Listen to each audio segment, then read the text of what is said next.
টাকা দিয়ে জিনিস সবই পাওয়া যায়, কিন্তু সবচেয়ে বড় ব্যাপার হলো নিজেদের পুকুরের মাছ আর মেরে নিয়ে এসে তারপরে নিজ হাতে কাটার, তারপর রান্না করা, খাওয়া দাওয়া, এগুলোর টেস্টিও সত্যি আলাদা। আর এগুলো একদম গ্রাম ছাড়া কখনোই সম্ভব না। আর অনেকে মনে করেন যে যাদের শুধু পুকুর আছে তারাই মাছ খায় না, আমরাও টাকা ছাড়াও কি বলে পুকুর ছাড়া মাছ খাওয়া যায়। আসলে হ্যাঁ, মাছ তো সবাই খায়, কিংবা টাকা দিলে অনেক কিছু বাঘের চোখও মিলে কথায় আছে। কিন্তু আরেকটা কথা আছে যেটা যেটা টাকা দিয়ে অনেক সুন্দর জিনিস, অনেক ফ্রেশ জিনিসটা পাওয়া যায় না, সেটাও আছে। এটা সব কিছু আসলে আপনার নিজের দাম্ভিকতার উপর নির্ভর করে। আর শীতের এই যে সকাল, এটা কোথায় দেখতে পাওয়া যায় বলেন তো? একদম মাঠের মধ্যে এত সুন্দর একটা সকাল দেখার সুযোগ আল্লাহ করে দিয়েছে, এই জন্য আল্লাহর কাছে লাখো কোটি শুক্রিয়া।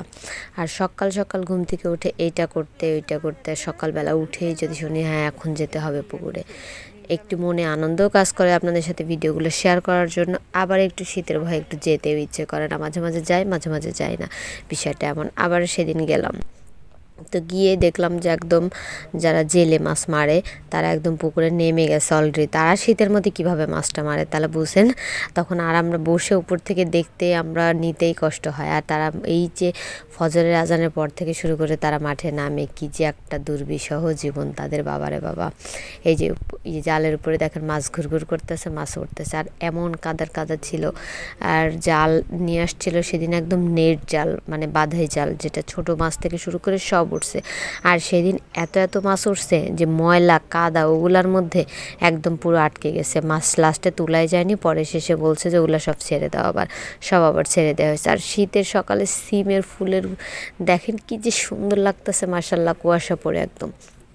তারপরে সেটা পরে যাতে অল্প কিছু তো নিতে হবে, বাড়ির খাওয়ার জন্য নিতে হবে, তাই যে একটুখানি মা বলছে যে অল্প একটু দিয়ে দেন। অল্প একটু দিছে, এইটুকু বাঁচতে কমপক্ষে 5-7 কেজির ওপরে হবে পুঁটি মাছগুলো। এইটুকু বাঁচতে দুপুর 12টা বেজে কাটাকাটি। তারপরে কতজনকে দিলাম, এই সব দিয়ে কি একটা যে অবস্থা হয়ে গেছে। আর এই যে ওরা জাল টেনে তুলতে পারতেছিল না। এইদিকে মানে আমার কাছে খুব বিরক্ত বিরক্ত লাগছে। আর একদম সূর্য উঠতেছে আর কুয়াশা ধোয়া, উফ কি যে সুন্দর। কিন্তু যারাই যে পানির মধ্যে আছে না তারা বুঝতেছে সুন্দর কি জিনিস, একদমই পুরা। আর আমি একটু আপনাদের সাথে ভিডিওগুলো নিচ্ছিলাম, ওরাও দেখতেছিল, মজা করে কথাও বলতেছিল।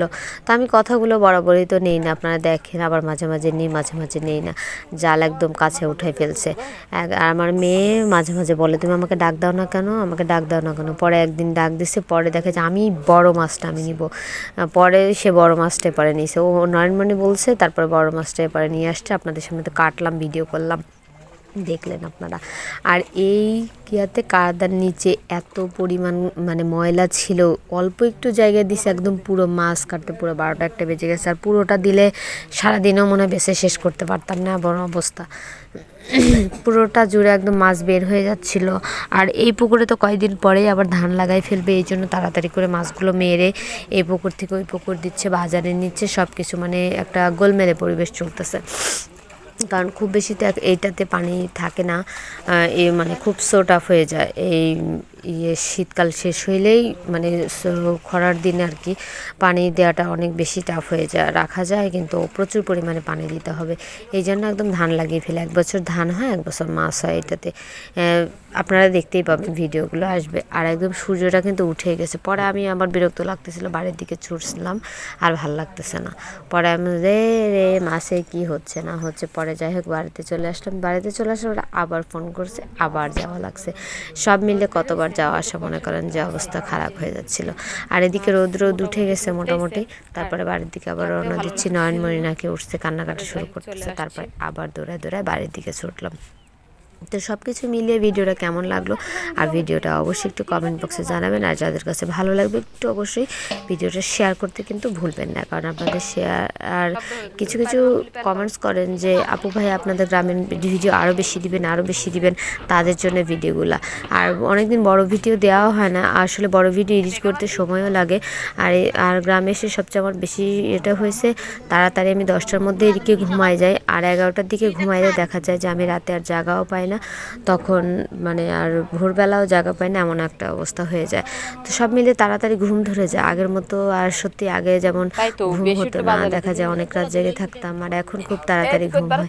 আসলে মানুষ মানে কেমন জানি হয়ে গেছি, মানে পুরোটাই চেঞ্জ হয়ে গেছি। আগেও প্রায় বেশ কিছুদিন যাবৎ আমার প্রচুর পরিমাণে শুধু ঘুমাই, ঘুমাতে ঘুমাতে মনে হয় ভালো লাগে, ঘুমালে হয়তো বা শান্তি লাগে। আর ভিডিওগুলো যাদের যাদের কাছে ভালো লাগবে অবশ্যই একটু একটু শেয়ার দিয়ে পাশেই থাকবেন কিন্তু।